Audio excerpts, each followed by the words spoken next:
Yeah, today is a weather alert day, and it's probably going to be extended into tomorrow too, because this isn't going to be an in and out thing. We're talking a couple of days time frame here where we're going to get some persistent rains, some heavy rain, and even the potential for some severe weather out there too embedded in some of this. So here are the threats that we're looking at over the course of the next 48 hours.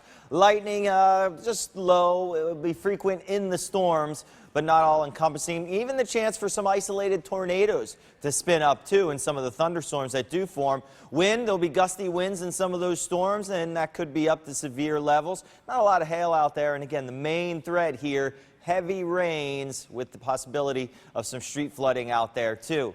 And here's what we got going on the radar. Pretty much most of the peninsula wet right now, and we're going to see this feed in from the southwest all day long and even into tomorrow too. Palm Beach County looking at the majority of the areas of rain here just to the west. Not quite along the coast in South County, but it's getting there. Give it a little bit. It'll be there by your morning commute. Treasure Coast soaked at the moment. No thunderstorms here, but some embedded heavier rains throughout the area too, and we got all of that back into the Gulf. Current temperatures right now 60s and 70s, and the forecast for today, well, it's a super soaker. It's going to be wet out there. Drive carefully.